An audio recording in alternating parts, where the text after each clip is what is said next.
I'm Kabir Naqvi, and you've joined us at a very critical juncture because even in today's time, if almost half of 2023 is over, we're looking at augmented reality, we're looking at artificial intelligence, ChatGPT, Bard, various software that have now come to the fore. People are now asking artificial intelligence softwares to draw a Michelangelo-like picture of a Ninja Turtle sitting in a 1990s cafeteria, typing on the typewriter, and it's going to give it to you. The most weirdest of things, the most, your figment of imaginations are being put forth and turned into reality with the help of artificial intelligence and augmented reality. But at the same time, there are certain concerns at play as well. Today we're going to delve into those concerns, into the complex realm of artificial intelligence and explore its dark side. We're going to try and uncover the truth behind the manipulation of videos and pictures using artificial intelligence, as well as the unsettling phenomenon of deepfakes. Deepfakes that blur the boundaries between reality and deception. Artificial intelligence has brought incredible advancements, there is no denying that, but it also poses challenges and risks. Deepfake technology, in particular, has evolved to a point where it can convincingly alter visual content, raising concerns about its potential for misuse. We will dive into the depths of the deepfake technology as well, understanding its evolution and the dangers it actually presents. We'll also navigate through this landscape. Let's also explore the important question of using artificial intelligence responsibly. How can we harness the power of artificial intelligence whilst ensuring it is used ethically and with accountability? Join us in the comment sections below as we engage in this thought-provoking conversation with experts, researchers, and industry professionals that will shed light on the dark side of artificial intelligence and discuss strategies for safeguarding ourselves against its deceptive nature. Stay tuned for a captivating discussion on the good, the bad, and the ugly sides of artificial intelligence and discover how we can navigate this evolving technology landscape, that too responsibly. But before that, News 9+, the world's first OTT platform for news. We've put out a docuseries on it. It's a short documentary called The Dark Side of AI. And not just that, other cutting-edge analysis and incisive documentaries are also on that application. You can download it for your television, for your mobile phones. It's available on the Apple App Store and the Google App Store as well. A snippet of this documentary, just so you understand what it is that we're talking about, what are the dangers, the perils, the negative and the dark side of artificial intelligence, augmented reality that people can't stop talking about. Take a look at this snippet of the documentary and we'll come back, expand this discussion with industry experts, researchers, and the man behind this documentary as well.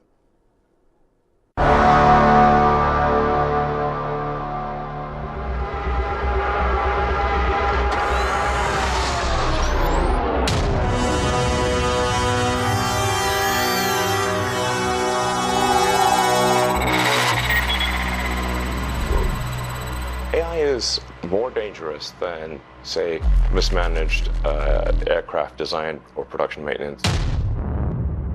I think if this technology goes wrong, it can go quite wrong. President Trump is a total and complete dipshit, like Jordan Peele. But if a common man, he sees these kind of things, then they can be tricked into believing, yes. There might be certain photos that it should not edit. There might be certain public figures that it should not edit. AI has this problem of hallucination. AI has this problem of fake cases.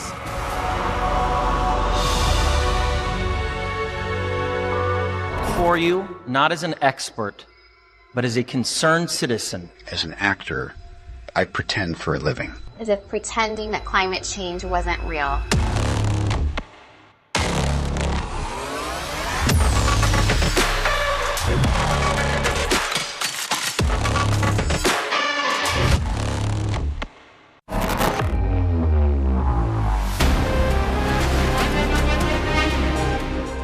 President Trump is a total and complete dipshit.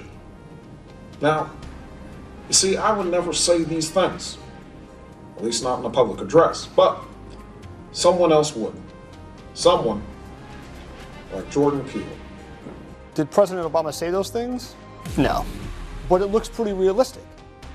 It's a realistic video because it's called a deep fake. Will you believe everything I say? Because how do you know that it's me, a real person, and not an artificial intelligence bot or avatar? Now, unfortunately, while at one end we've seen artificial intelligence really doing things that were unimaginable, it also has a slightly darker side, and the dark side comes from deepfake, which not only impersonates the face of a person and the actions of a person, but also the voice. And with that, it becomes a very difficult environment to navigate, because you don't know what you're seeing is real or fake. There might be certain public figures that it should not edit. There might be certain contexts that it should not edit. We can think of these scenarios. So if we are a degree ahead and visualize what these tools would do, or what if these malicious guys get an access to these tools, what could be the possibility that they do? I think the game is there, That is where we'll have to kind of build systems around these generators. So at source only we control this. And then the access to deepfakes. What kind of video am I processing? Is it of a public figure? Is it a too personal video about anyone? Such checks and balances have to be there. The NBA trusted me with the next generation. Recently there was a very weird news I read, entirely plausible, but it talked about talking to the dead. How do you do that? The same deepfake, they have taken your dead relative, your close relative, it could be the parents, it could be anyone, and they make a deepfake video of that person and then feed within artificial intelligence, so that person is having a conversation with you. But some other people seem to like it, but technically this is possible and this is happening. During Ukraine war, wherein the hackers using the AI technology beamed a video on a popular news channel where the president of Ukraine was shown appealing his citizens and soldiers to surrender to Russians. There have been instances of, Pentagon has been bombed, kind of AI enabled or AI generated pictures have been shown on internet or channels. So these kind of things, when you try to analyze the event around what is happening, around that time, try to cross check the facts, then you can come to know about the reality. But if a common man, he sees these kind of things, then they can be tricked into believing, yes. I'm particularly worried about the scope for disinformation using AI, particularly in the defense architecture. Those systems are eventually penetrated by deepfakes and by artificial intelligence. It could result in a lot of chaos. Now, obviously, deepfake technology poses significant dangers, and to the world and to India as well. And imagine when you're at the cusp of election season, featuring a fairly influential political leader from a party that you follow and perhaps an opposition, where it becomes very difficult for you to understand, given the polarization and the confusion, where something that actually came into your social media feed was actually never said.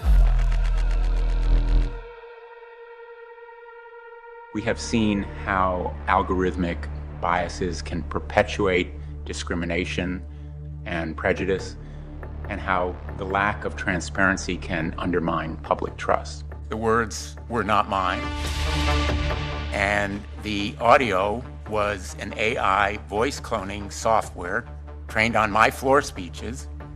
The remarks were written by ChatGPT. The audio and my playing it may strike you as curious or humorous, but what reverberated in my mind was, what if it had provided an endorsement of Ukraine surrendering?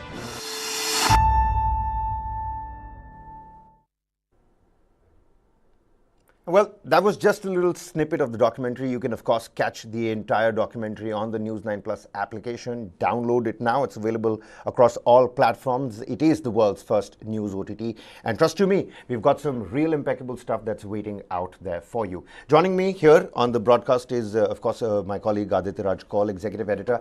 And with us on the broadcast is DC Shekhar, who's MD Beta Tank Robotics Private Limited. A very warm welcome to you, sir. And Ritvik Agarwal, who's a researcher, Cognitive Science Program at the University of Arizona. Ritvik, a very warm welcome to you too as well. Gentlemen, do stay on with us. Let me pick the brains of the man behind this journalistic endeavor. Aditya, I mean, people are already, going, goo over the positives of AI. People are using various, applications on OpenAI as well. Paint me a Donatello picture from back in the day, sitting in a modern cafe. Paint me this, paint me that. What did this ruler look like? I mean, the cool aspects of AI, those are in front. But why did you think it was important to tell the people about the dark side of AI as well? Everything's got a good and bad, right? But I mean, why is this bad side more darker than the others? Well, when we first heard about ChatGPT, there were alarm bells globally, not just in India, but there's been a debate that's been happening in the United States. And this debate clearly indicates that there needs to be perhaps some regulatory measure. And if at all there is a regulatory measure, who will have the last say? Who will control AI? And what is the end goal here? Do we know where we are heading with the progress of the AI is the biggest question right now. And this seems to be again a kind of a war that is happening between the US and the China, because these are the two frontline countries where AI is really concerned. So that's what brought us to the dark side of the artificial intelligence. My colleague Neha Berbaya came up with this idea of researching and going deep into this subject and speaking to subject experts who are at the receiving end and at the same time researching on AI from Delhi to Bangalore and globally as well. So we found that of course there are dangers. Top 5 companies in the world that are regulating facial recognition technology are China based. As I said, there is a raging debate happening in US right now on the consequences of the AI technology, but I think there needs to be a balance. And that balance is very much necessary, and the end goal needs to be the benefit of the people. AI needs to be beneficial. Of course, as Sam Altman says, that this will revolutionize education and AI will bring in a paradigm shift in how we perceive things. But this needs to be controlled in such a way that it helps the larger population instead of damaging it. And of course, at the end, I would say, and of course, then you can go to the subject experts, that AI cannot replace human behavior. AI cannot replace the decision-making capability of a human. And that is the biggest concern here, that is it increasingly taking over? And finally, the defense sector, where AI has a predominant role as well. The swarm drones that are already in use by China and the United States. Of course, in India, we are at the receiving end because since last 3 years, we've had a conflict with China, and they're already using drones at the line of actual control. So how much of use of AI would be in defense, in swarm drones, and such kind of a technology where you can manipulate, you can defeat and deceit at the same time. Absolutely. Let's bring in the industry experts.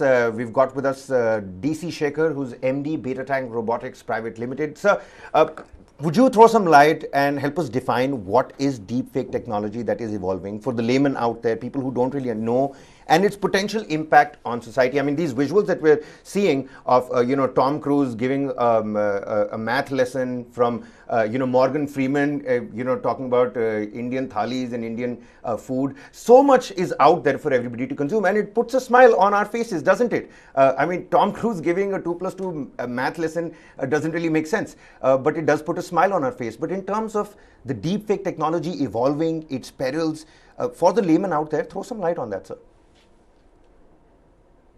This is deep learning and fake. I hope it keeps throwing the smile on everybody's face, but it's getting better as we speak. Today, if it is entertainment, if it is to bring out a laugh, it's fantastic. But as it is evolving, it's perfecting itself. It has the capability to put certain roadblocks. Some of the typical incidents that have happened is, let's look at deepfake from the audio. Still images like photoshopping could really alter an image to make you believe something else is true. Videos, now it's happening. At some point of time, I do think in 3D, it will happen. I mean, I'm talking very late future. It's not now, it's videos now. Let's talk about that. So it could make you believe somebody else is there or there on the image. And he's recently, as mentioned, you're talking to the dead. Absolutely. I mean, I understand, how convincing these videos can become. I mean, the Pope looking like a rapper from the West Coast, and deep fakes where you've got Donald Trump in a tussle and skirmish with the police authorities, the French President Emmanuel Macron, part of those French anti-presidential protests. I mean, those kind of things for people who don't understand what's happening, don't understand contemporary politics, can't read between the lines. It's really damaging for that at a social level and at a societal level as well. Let's bring in Ritvik Agarwal over here. He's a researcher, the cognitive science at the University of Arizona. Ritvik, there's a huge debate going on in the United States as well, like Aditya mentioned before. Help us understand how the United States is going about it. We'll play that bite, of course, in just a little while, where Senator Blumenthal, he put that video out. He was talking about how this is not my voice. You put it in ChatGPT. It wrote the script for me. This is not my voice. And that's how dangerous it can be. But in terms of regularization, in terms of regulating AI and the perils of AI, what's happening in the United States, and how can that become a blueprint for the entire globe? Thanks. So I wish I could say that the United States has figured it out in a way that we could then borrow from or learn from them. But they, frankly speaking, I don't think really have, right?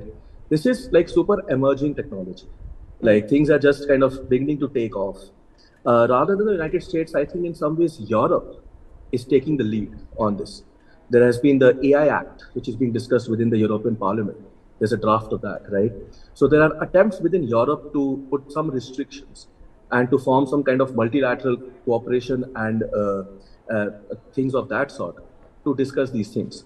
But at this point, I think it's like people are still trying to figure out, and I think India must be from the anvil part of these discussions at the multilateral level, where you're still trying to figure out like what is the right mix of regulation.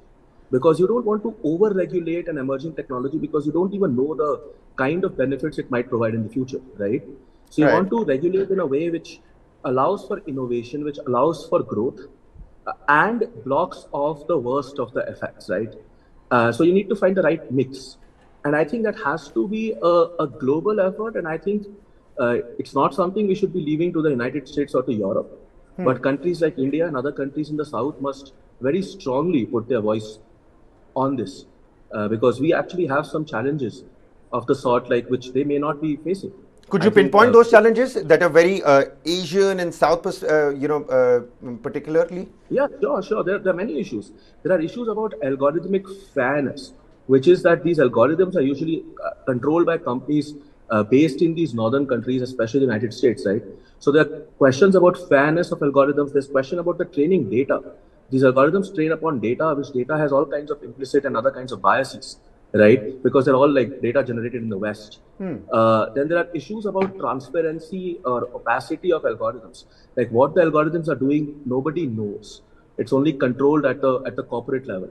So there are these kind of issues, right? So if these things are going to become more and more public, and their use will become like as global as it now is, there has to be like enactments, and that's what the EU Act is discussing, which is how do you make algorithms fairer? How do you make them transparent?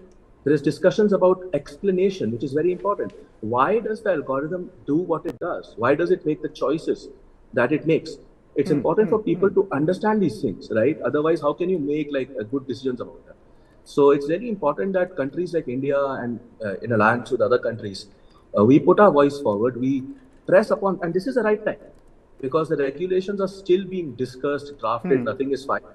So this is the time to get in and put our voice and to be really a part of these conversations, to be stakeholders in the process so that this technology rolls out in a fair and equitable manner.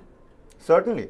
Pertinent points over there raised by Ritvik, and especially talking about the right mix and trying to understand who is it benefiting and why is the algorithm making those choices. That's actually a great way of looking at it. And I understand that, it's a human tendency of, getting scared with something that you don't necessarily know more about. And it's just at an impressionable stage, even as Ritvik was pointing out that, the legislation itself is at a very impressionable stage. This is where we shouldn't, push it under the rug or get scared, clamp down on it completely. It might just end up benefiting us, later on. But today, Aditya, we've got a a fake Times magazine poster from back in the day with Nehru standing with one of the other controversial figures. You have a myth-busting setup right now. But when it comes to artificial intelligence or deep fakes, there is no busting system over there that can constantly check and tell you whether this is a deep fake or not. How do we tackle that particular situation? The challenges it poses in identifying and combating these fake contents, deep fakes rather. See, that's the basic challenge. As Ritvik pointed out, the AI bias is one of the potential challenges here, and how do we change that? We of course had an example most recently where I think, if I'm not wrong, it was the US Army or the US forces that were using a drone to monitor a target, and immediately when it saw that target, instead of monitoring and waiting for the instructions, the drone perceived that threat and immediately attacked.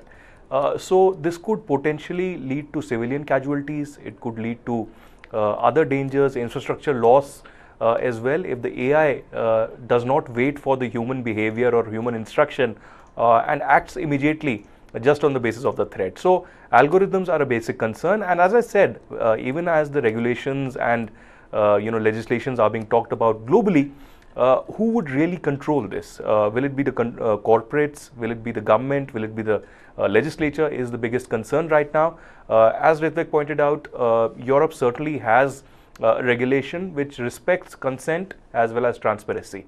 But in the US, it's still a debate. In India, of course, we don't have any big regulation in place. Of course, there is a data regulation bill that is pending as of now, but Ashwini Vaishnaw, the IT minister, most recently had said that we are not bringing in any kind of regulations as of now.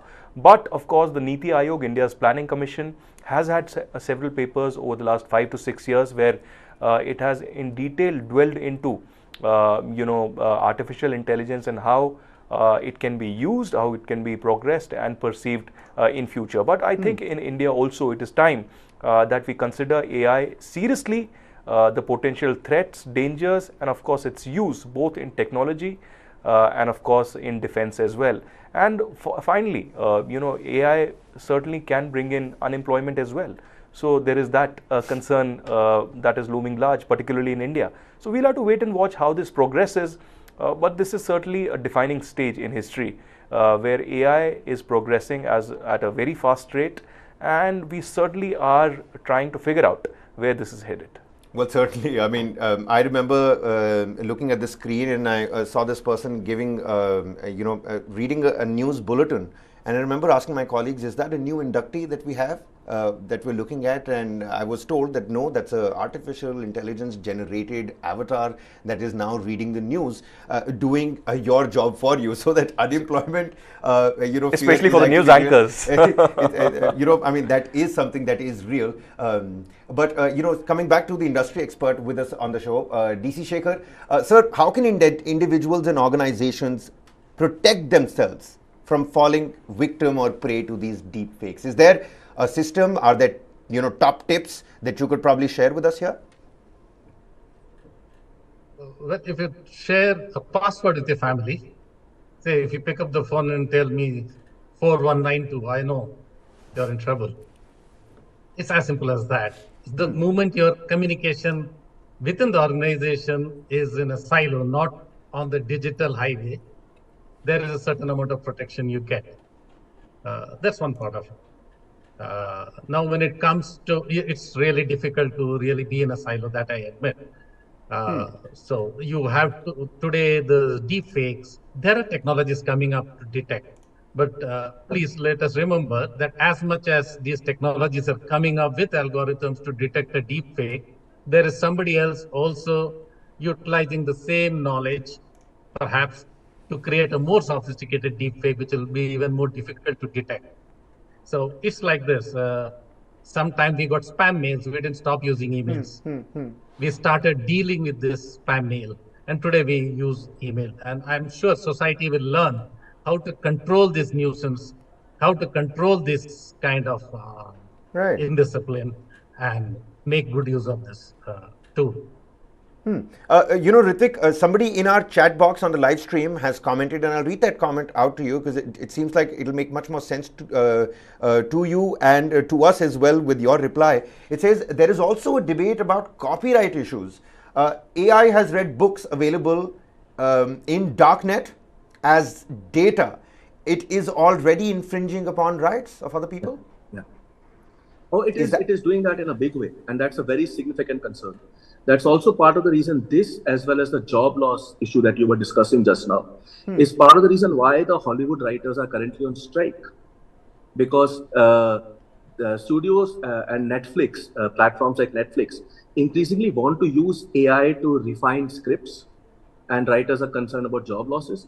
But also that, once the script enters the system, once it becomes part of the training data, then it's open to everybody, so to speak. Because there are very few silos, as Professor Shekhar was talking about. There are actually very few silos in this area, right? So it just uses data from anywhere it usually can find. And OpenAI GPT-3 is still a kind of guardrail to a certain extent, but many other AI systems are not. So that's a very significant concern. And musicians, for example, have been very concerned about remixing of music, right? Because then what will they do, right? And their copyright is bust. So you have to build. So this is all entirely new. It raises entirely new challenges at regulation in all kinds of ways. So as Aditya was saying, we are at a very interesting inflection point. And it's exciting in a certain way. It's of course concerning as well. But these kind of inflection points also provide opportunities to rethink certain things like patents and copyrights. Are they even working the same way? Are they working the right way? Do we want to change patents and copyrights to make them actually a bit more permissive? So it also gives you chances to rethink some of these things which have not been rethought in a long time. So it's an exciting opportunity to rethink things and to build the right kind of safeguards going forward. Well, certainly. You know what? Let's quickly play out that reaction from a United States Senator Blumenthal. You will understand what the perils and dangers we're talking about here. Too often, we have seen what happens when technology outpaces regulation. The unbridled exploitation of personal data, the proliferation of disinformation, and the deepening of societal inequalities. We have seen how algorithmic biases can perpetuate discrimination and prejudice, and how the lack of transparency can undermine public trust. This is not the future we want. If you were listening from home, you might have thought that voice was mine and the words from me. But in fact, that voice was not mine. The words were not mine. And the audio was an AI voice cloning software trained on my floor speeches. The remarks were written by ChatGPT when it was asked how I would open this hearing. And you heard just now the result.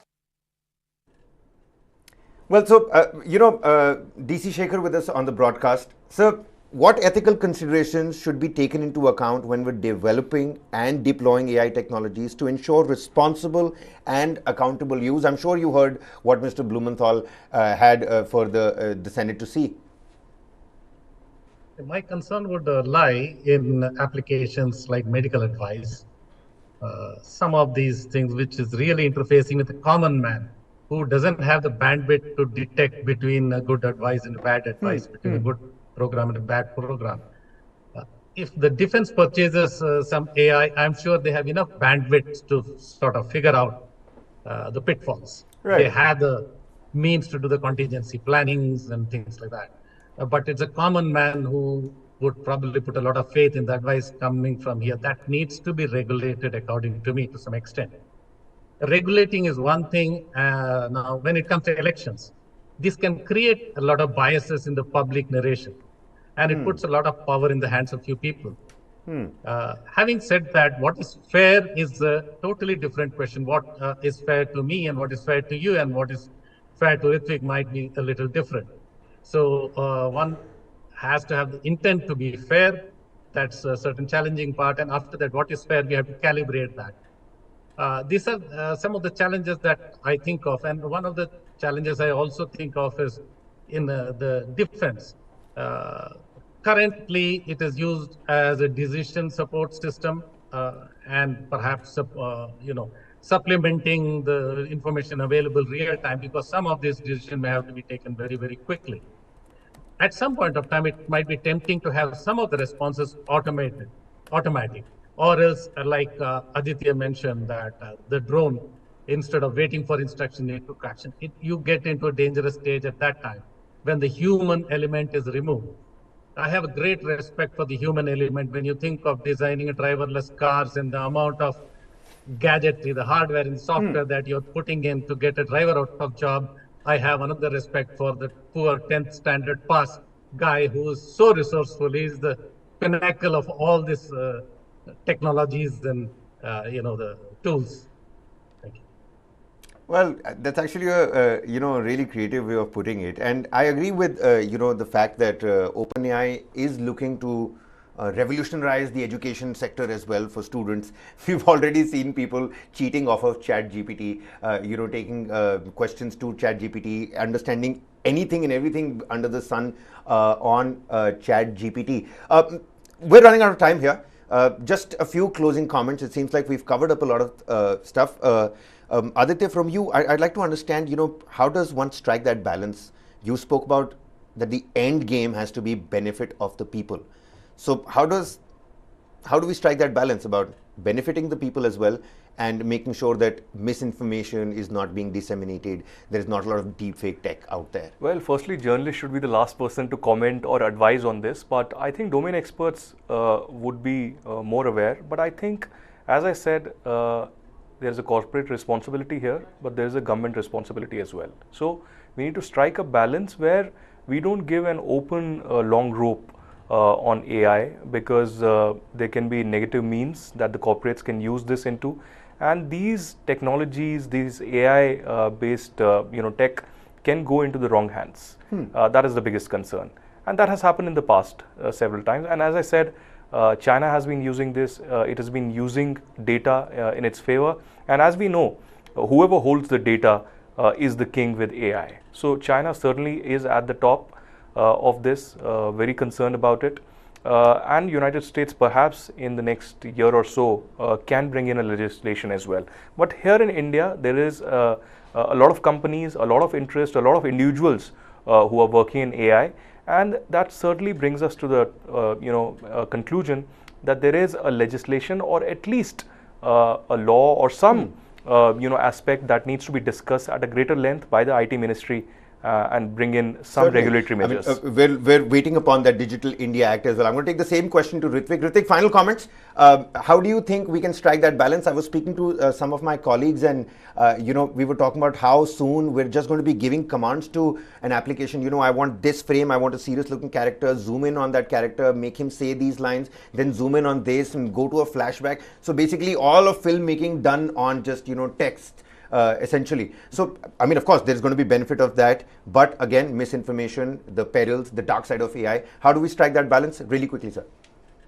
So one of the things we could be doing is for critical communication from the government, for example, those kind of things. We could be looking to authenticate that digitally. So instead of just trying to capture fakes, authenticate that which is real and that is critical. As we do, for example, with currency notes. Because we make currency notes in a manner which makes it hard to duplicate real or genuine currency notes, right? So we could be looking at some of those things as a potential. Of course, there are many other parts to this solution, but just one thing is that the authentic or genuine information becomes more valuable. So make sure that you kind of leave digital signatures and the sort, which are not easy to replicate on that kind of content. Well, I think India particularly stands at a very pivotal point at this juncture, because we're awaiting a new digital act. All of this augmented reality and artificial intelligence is something really new for Indians. We've already started incorporating it, but it seems like we'll have to get a little ahead of the game, try to understand what's happening out there. Ritvik spoke about how the European Union is sort of like taking big leaps with their AI Act, and of course we can always learn from what US and China are doing. We're going to close this show. DC Shekhar and Ritvik Agarwal, many thanks for joining with us and helping us out with your insightful inputs. It's always a pleasure to have you. Aditya, thank you so much for the documentary, and to Neha for her research as well. But just as we wrap this show, I'm on ChatGPT right now, and I've just typed down this point. I said, how dangerous is ChatGPT? And it says, as an AI language model, ChatGPT itself is not inherently dangerous. One potential concern is the misuse of AI models like ChatGPT to spread misinformation, but it also says to address these concerns, responsible AI use and ethical guidelines are crucial. Do we have those guidelines? Do we not have those guidelines? Well, that's a question for you to ponder out there. We're going to leave you with the entirety of the documentary. Do download the News 9 Plus application for other cutting-edge analysis and incisive documentaries as well. The Dark Side of AI, that's for you to watch. Many thanks for watching. I'm signing off.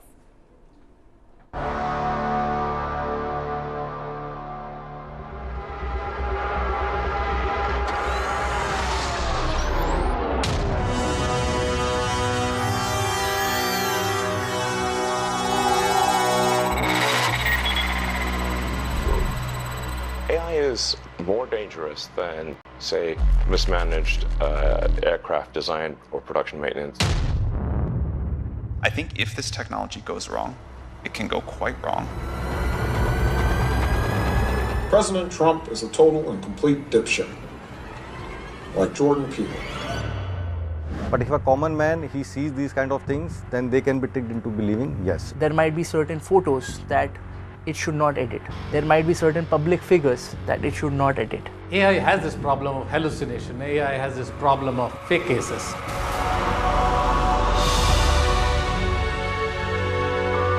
For you, not as an expert, but as a concerned citizen. As an actor, I pretend for a living. As if pretending that climate change wasn't real.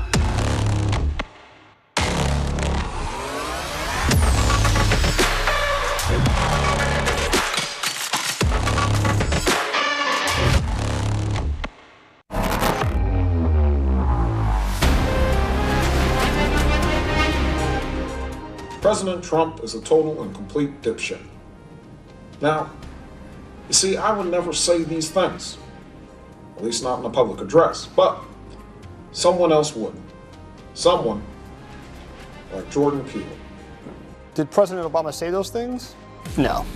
But it looks pretty realistic. It's a realistic video because it's called a deep fake. Will you believe everything I say? Because how do you know that it's me, a real person, and not an artificial intelligence bot or avatar? Now, unfortunately, while at one end we've seen artificial intelligence really doing things that were unimaginable, it also has a slightly darker side. And the dark side comes from deepfake, which not only impersonates the face of a person and the actions of a person, but also the voice. And with that, it becomes a very difficult environment to navigate because you don't know what you are seeing is real or fake. There might be certain public figures that it should not edit. There might be certain contexts that it should not edit. We can think of these scenarios. So if we are a degree ahead and visualize what these tools would do, or what if these malicious guys get an access to these tools, what could be the possibility that they do? I think the game is there, that is where we'll have to kind of build systems around these generators. So at source only we control this. And then the access to deepfakes. What kind of video am I processing? Is it of a public figure? Is it a too personal video about anyone? Such checks and balances have to be there. The NBA trusted me with the next generation. Recently there was a very weird news I read, entirely plausible, but it talked about talking to the dead. How do you do that? The same deep fake, they have taken your dead relative, your close relative, it could be the parents, it could be anyone, and they make a deep fake video of that person and then feed within artificial intelligence so that person is having a conversation with you. But some other people seem to like it, but technically this is possible and this is happening. During Ukraine war, wherein the hackers using the AI technology beamed a video on a popular news channel where the president of Ukraine was shown appealing his citizens and soldiers to surrender to Russians. There have been instances of, Pentagon has been bombed, kind of AI enabled or AI generated pictures have been shown on internet or channels. So these kind of things, when you try to analyze the event around what is happening, around that time, try to cross check the facts, then you can come to know about the reality. But if a common man, he sees these kind of things, then they can be tricked into believing, yes. I'm particularly worried about the scope for disinformation using AI, particularly in the defense architecture. Those systems are eventually penetrated by deepfakes and by artificial intelligence. It could result in a lot of chaos. Now, obviously, deepfake technology poses significant dangers and to the world and to India as well.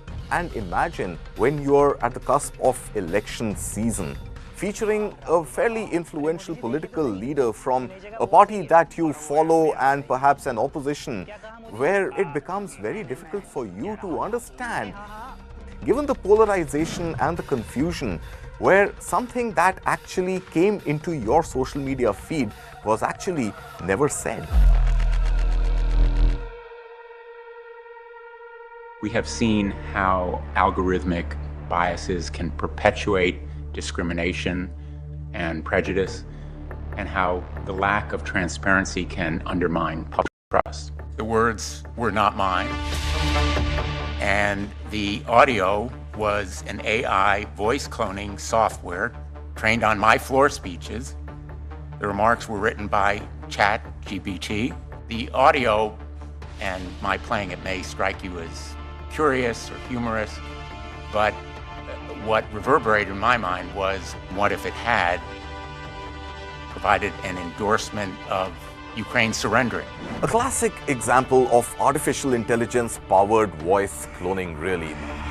In a US Senate hearing on AI, artificial intelligence, Senator Richard Blumenthal's voice was actually cloned to really try and drive home the dangerous possibilities of unregulated, unrestricted AI advancements. In response, Sam Altman, CEO of OpenAI, the maker of ChatGPT, acknowledged these very dangers of the technology. I think if this technology goes wrong, it can go quite wrong. And we want to be vocal about that. We want to work with the government. Case of this voice cloning, it has been perfected to a large extent. There's a case in the Western world we see in the media where a mother has received a call from a person demanding a ransom, and her daughter, she swears it is 100% her daughter's voice. The daughter is asking for help on the phone and she is in distress, and when you're in distress you cannot be very calculative, you cannot be very objective, you are in a panic mode, and that was the case with this lady. Thankfully she called her daughter after that and found out that the daughter is completely elsewhere and she is safe. Then later found out that it's a fake one.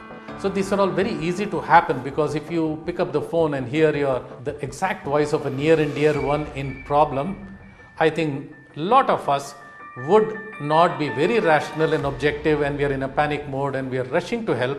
That is what the scamsters are looking for. Even if they can't directly pull levers, they can certainly get us to pull levers. It turns out if you can manipulate people, you can invade a building in Washington without ever going there yourself. It's hard to ignore the warnings which are coming from no less than even Geoffrey Hinton, the godfather of AI. Of course, Hinton cautioned against unregulated advancements in the field of AI, but he's not alone.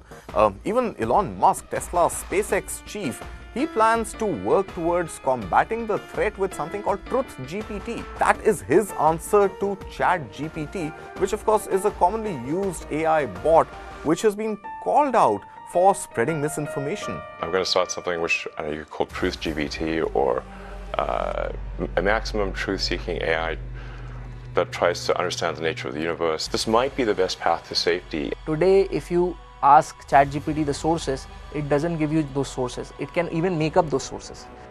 So the degree of hallucination it is happening or it is undergoing, you don't have an access to that. So your subjective wisdom is required.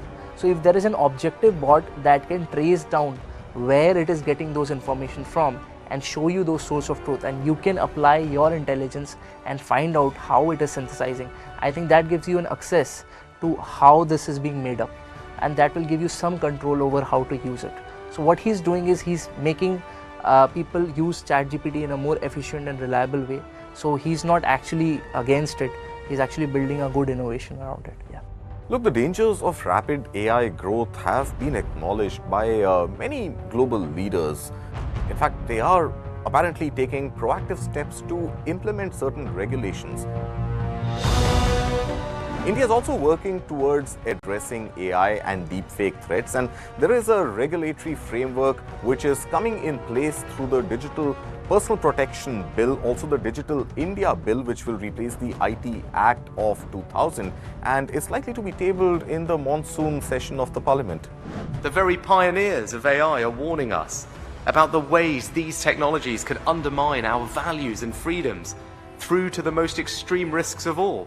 And that's why leading on AI also means leading on AI safety. Scientists and experts have called on the world to act, declaring AI an existential threat to humanity. So I think it is more about stopping misuse of AI agents like deepfakes and extortions using this. I think that is the real danger as of now. So I think immediately what we should work on are these regulations, policies, how we can make them more secure. I think that is more important.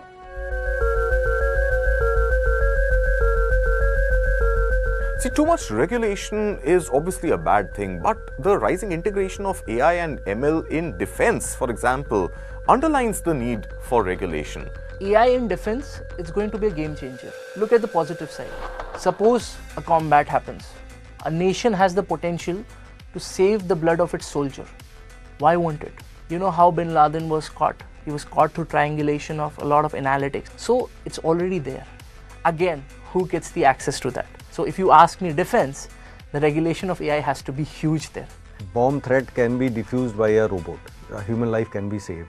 Hello human, I'm a humanoid robot. Now obviously, harnessing AI responsibly has the potential to unlock productivity at an industrial level and of course help people do better at the jobs that they are doing with assistance from AI. Some limit to regulation is a must. Now will this regulation or should this regulation come from governments? Should it come from platform providers or at the end of the day with users like you and me, where we look at whatever is out there with a bit of suspicion and try and look at the sources that have corroborated that information. Yeah, I'll be right there, Steve. Hey, what's up, TikTok? Look, I do a lot of my own stunts, but I also do a lot of industrial cleanup, okay? It's important.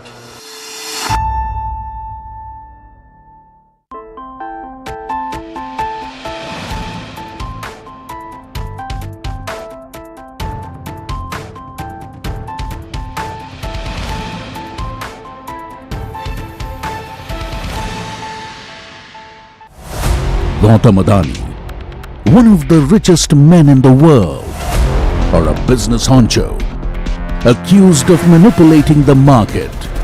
Adani ji 609 number से दूसरे number तक कैसे पहुंचे? सिर्फ एक सवाल पूछा, नरेंद्र मोदी जी आपका अदानी जी से रिश्ता क्या है? He has given the space, the railways, the airport.